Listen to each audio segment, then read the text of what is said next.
Greetings, everyone. This is Rock and Roll Spot Connection with the Weekly Comic Book Roundup. We've got actually a kind of small haul for this week. There was an issue with my local comic book shop getting its Marvel books in for this week. So, all we have are this week's DC books. Which means we'll kick things off with Detective Comics number 1072. Where we'd left off, the opening of Oregon Plaza is about to commence, and while Batman has become aware that something is going to happen, he currently has Nightwing also helping with, trying to Nightwing on site to make sure that when shit goes down, well, he can lend a hand. While Batgirl, Cassandra Cain, is in the sewer tunnels looking for the people that basically Gotham's unhoused population, and basically the people that who disappear. She's trying to find them to help save and help them. So, we open with Batman in the midst of a fight against a masked assailant who states that in Rome there were slaves that would tell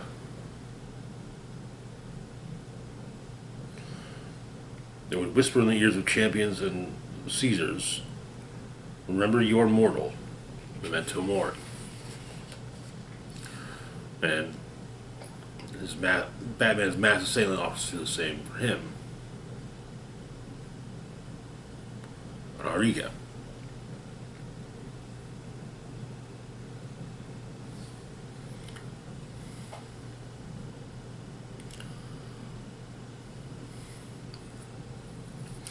And so, we've cut back to earlier at the grand opening of Oregon Place, not Plaza, Place.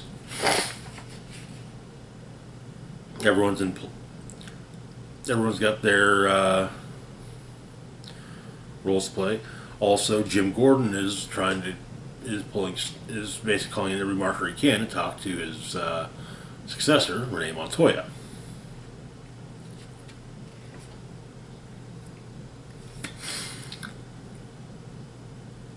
Batman is dealing with additional Orem thugs. Nightwing prevents someone from setting some explosives, and ends up fighting. Basically, looks like an Arzum empowered Solomon Grundy. He's informed that cold is a useful weapon against them. Batgirl finds the cages, but notes that they're empty. But they left on foot, and she also finds glass vials of the Asmer.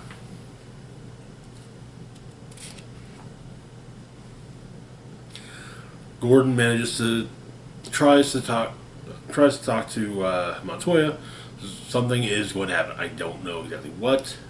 She asked quite simply, "Okay, fine. Who's your source?" Realizing, of course, completely knowing that it's Batman, and she chides Gordon for continuing to work with Batman with everything that's happened to Gordon in particular. But she does have people on the ground, on the ground in the event, keeping an eye on things. But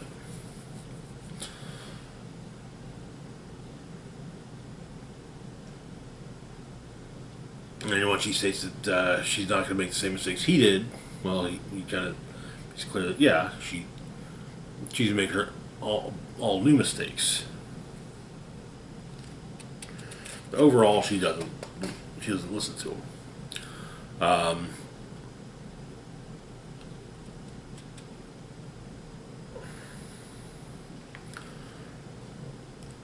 Batman deals with more Organ hench people.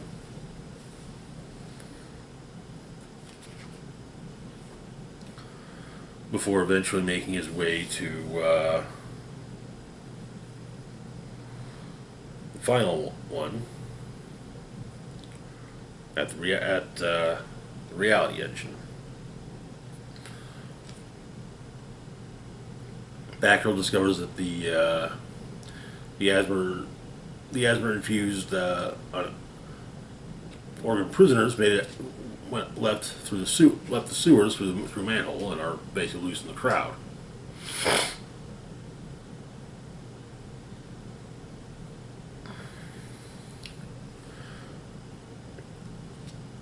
Batman fights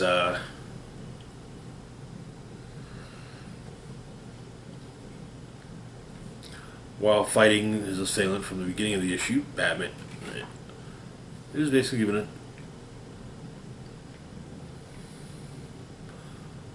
Basically explained that he might take that the Reality Engine. Well, tracking down the explosives might take too long, and we're on the opening ceremony, and those are already placed along the ceremony. Will go off, killing innocents, though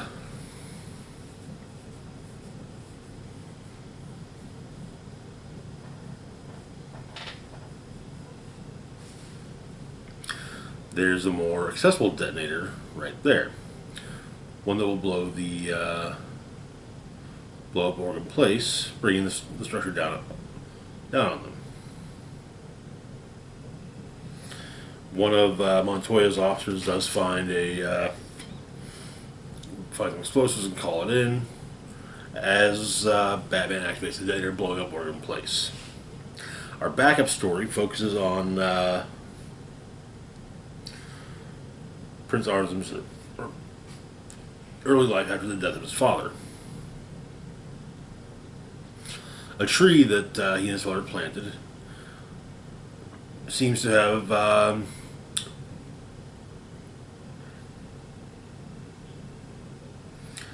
borne fruit again, and so the young prince wishes to make sure that he continues to do so, though he is informed of his father's death. Eventually, the tree begins to wither, and the warrior who trains him and protects him to works with him, and when it becomes clear that the tree simply is dying, they cut it down, and the young prince plants another plant in its place.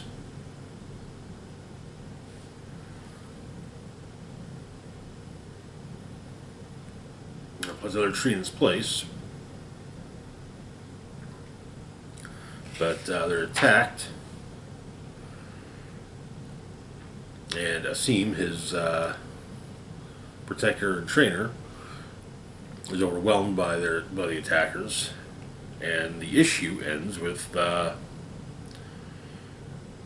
young prince surrounded by his assailants. An interesting the story's been interesting since day one. It can be a little. It has had its moments of what, but still, a good and interesting story. Moving on, though, to our next book, we've got Harley Quinn number 30. Where we left off, Harley was trying to figure out how to, basically prevent Lady Core from, destroying Earth Zero because of what appears to be an accidental multiversal incursion on her part. But things are being explained to her by basically Bud and Lou, or rather, variants there who have taken the place of Bud and Lou. So we find out the fish that she brained Two-Face with was supposed to be a weapon used by Captain Carrot in Captain Carrot and the Zuku's battle against Backside, who it should be noted is looking for the panty line equation. Yeah. Also, Backside has his female furries. Yeah, yeah. But it's explained that she's been either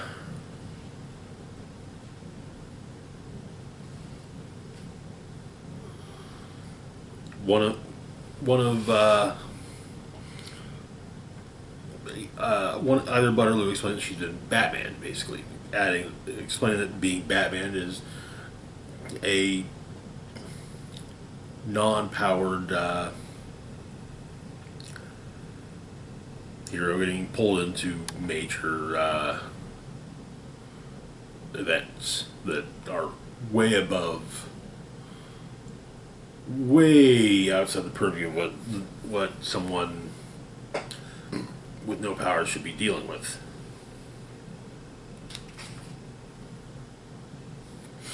But before class, she tries to get in touch with Zatanna again, but ends up getting her help desk. However, the help desk is, or at least the operator that gets her is Dr. Fate. One of her students actually comes in and tells Harley that she read some of her research, and there's a lot, and it's inspired her to do more. And very much, hey, that's great. I'm happy with this, but we need to talk about this later. So, but Harley gets a cosmic treadmill.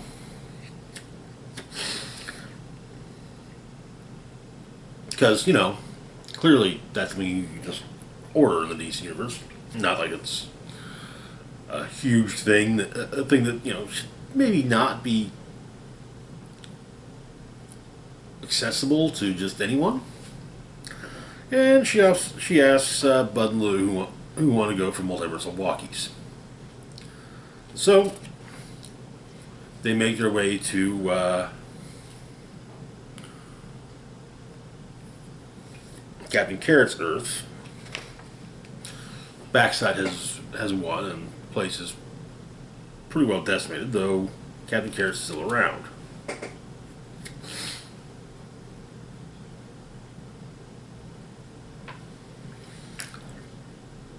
Explains what happened, though Captain Carrot's not exactly happy, seeing as how, all of his friends are dead. He lashes out at Harley, though she is able to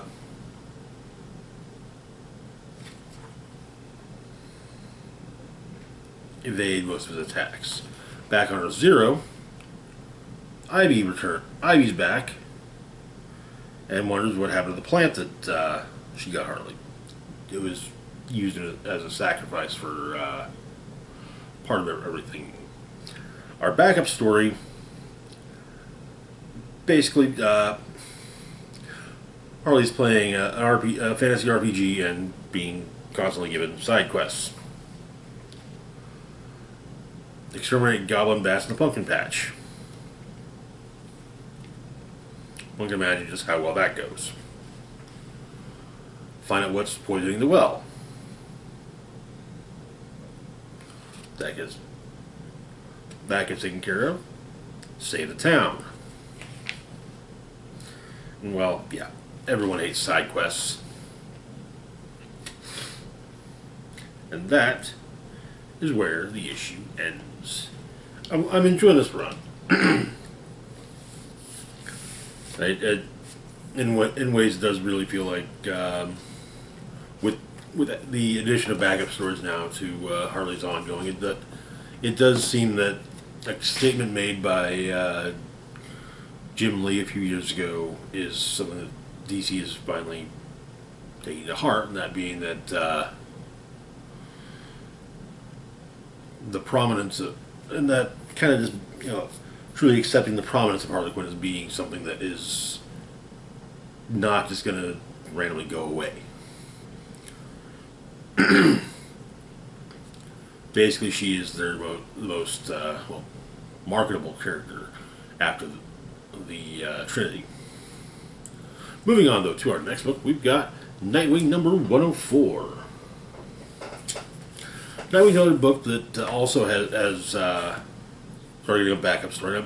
And like I think that's more just a case of editorial realizing, hey, Nightwing actually is an A-list character.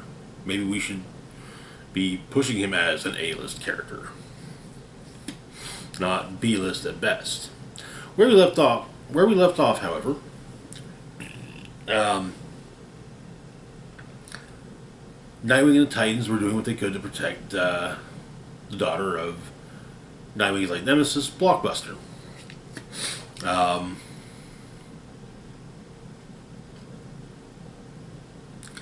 And largely from the fact that Blockbuster had made a deal with a demon, Neron, and if I remember correctly, basically he was able to find a workaround so that it would be his daughter's soul that would get taken. And so, Nightwing and the Titans are doing what they can to make sure that doesn't happen. Currently, Olivia is under the protection of the Titans. They have her on the Themyscira, though Themyscira has just been attacked by Grodd and the Smiling Man. Meanwhile, Neron is having negotiations with Nightwing, and has offered him given him powers. But he gets to try these, use the powers for 2 hours. Flies us to the Themyscira as the Titans are under the thrall, are under sonic assault from Gorilla Grodd. Well, Super Wing removes Grodd from the equation, and the remaining the others involved, Dr. Polaris and Smiling Man, are promptly taken down by the rest of the Titans.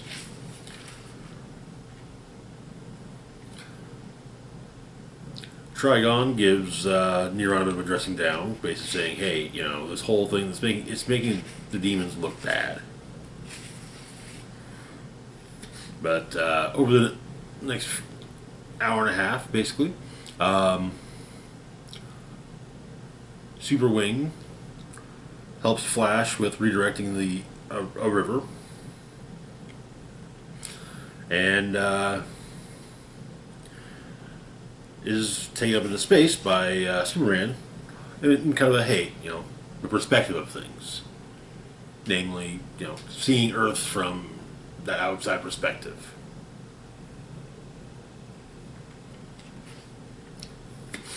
But Oracle lets him know that there's a horde of demons attacking the Themyscira. And so Nightwing takes Olivia away. And so the 2 hours are up, loses his powers, and falls in the snow with Olivia right at Neron's feet. Neron's just like, "Hey, you can have the powers, you just gotta give up the girl." And even Olivia says, "Hey, yeah, that, I'm comparatively speaking, you should, Nightwing should take the powers."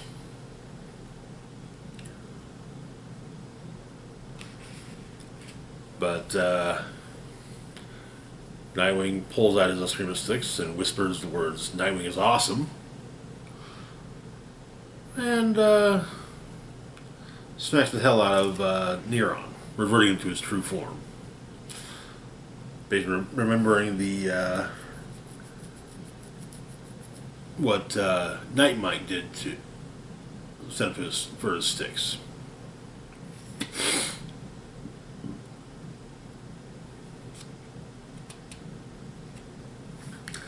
And Olivia, points out that with power yet, there was so much he could do for the world. But Nightwing states that it's okay, and we the Titans, we as the Titans, can look over the world just fine. So they get back to the Obscura. She's been an honorary Titan. Comes up with the name Nightbuster. Also, honorary Titan at the moment, and active duty when she's old enough to, join the Titans. But she's going to stay on the Obscura and receive training. And Raven's going to make sure that she never has to worry about Neron. Raven goes to Hell and basically tells Neron that he will leave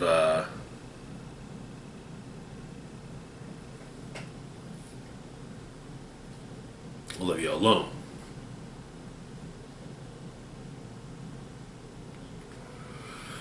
And as she's been also saying that though she does not want Hell, she will take it from him. Which she does, handing it over to Lady Blaze. Lady Blaze will, at some point, owe Raven a favor. Though Blaze points out that there's something different about her, and not sure what it is, but she's a part of her is missing. That apparently will be continued in Titan.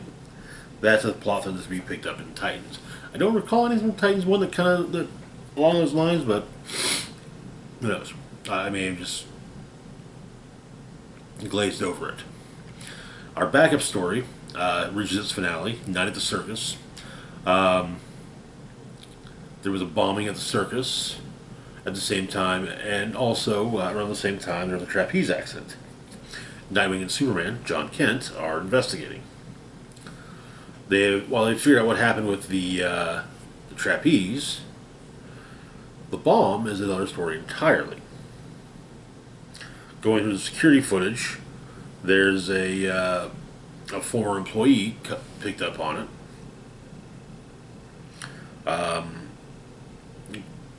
Very unfriendly to the performers. Called them freaks. So they rue the day that he was fired. They go to his trailer, find explosives, and so they find the guy. They find the guy on the Midway, and Nightwing goes to take him down, but he explains that there were 17 bombs placed throughout the park, and well,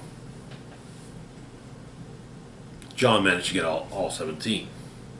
But this is also John having an opportunity to go to the circus. He also gives a bear without a bomb in it to the little girl who was almost blown up by the initial bomb. But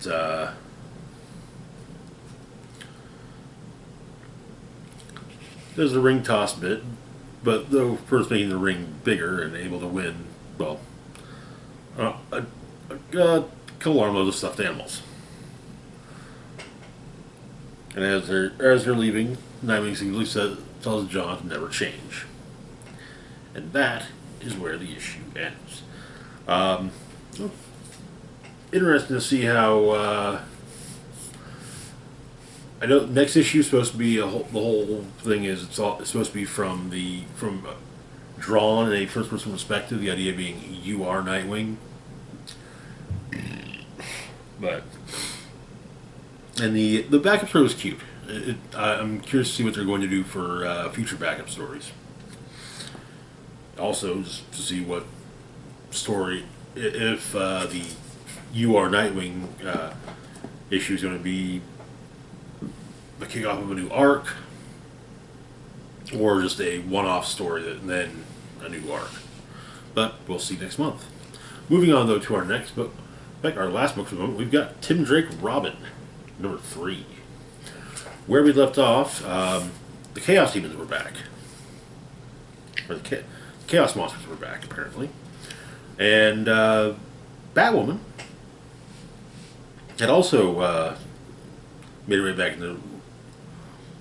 had also appeared. She was missing time, a lot of time. Though, in that time, people, including Robin, remember, was actually working, interacting with her that time. But while trying to stop the Chaos Monsters, a man shows up going after and attacks Robin and Batwoman, accusing her of killing a child.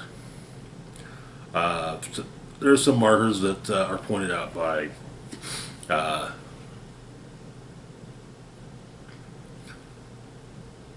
Robin. Basically, the guy believes what he's saying.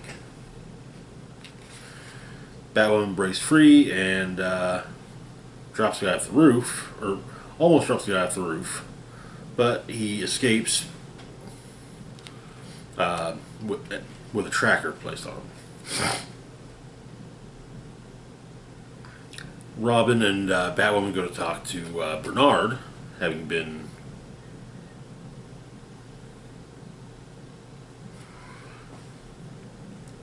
taken prisoner by the Chaos Monsters, and wanting to figure out if maybe one of them had a kid, one of the leaders. But Bernard doesn't really want to talk about it. He doesn't remember much. Doesn't want to talk about it much either. Batwoman goes a little harder, but Robin uses his line gun to kind of push her out the window. Stops her from too hard of a landing, though the two of them do a bit of a fight and part ways.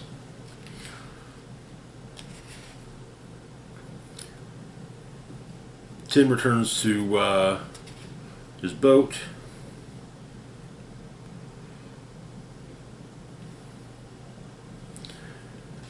And one of the other denizens of the marina sees the Robin suit out and makes the assumption that Tim and Robin are a thing. Not that Tim is Robin, but yeah. Robin, however, realizes what he needs to do is maybe he should go check on Kate. She didn't go back to Bernard, so that's a plus. Arriving at her apartment, though, there's a broken window. It seems to be broken from the outside. Investigating, and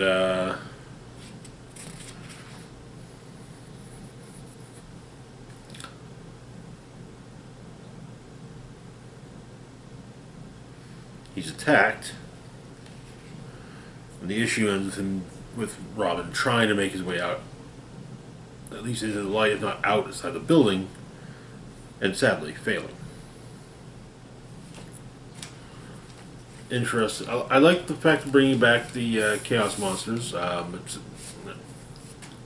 It was kind of the story from Urban Legends that featured them was basically kind of a pilot story for the Tim Drake Robin ongoing. So it's only fitting they reappear in the pages of Tim Drake Robin. Anyway, that's going to do it for now. As always, feel free to like, share, and subscribe. Special shout out to Xander Lee, Patreon patron. Thank you for your support. Links to my Facebook, Twitter, Patreon, and PayPal can be found in the description box down below. This is Rock and Roll Spock signing off saying, live long and rock hard.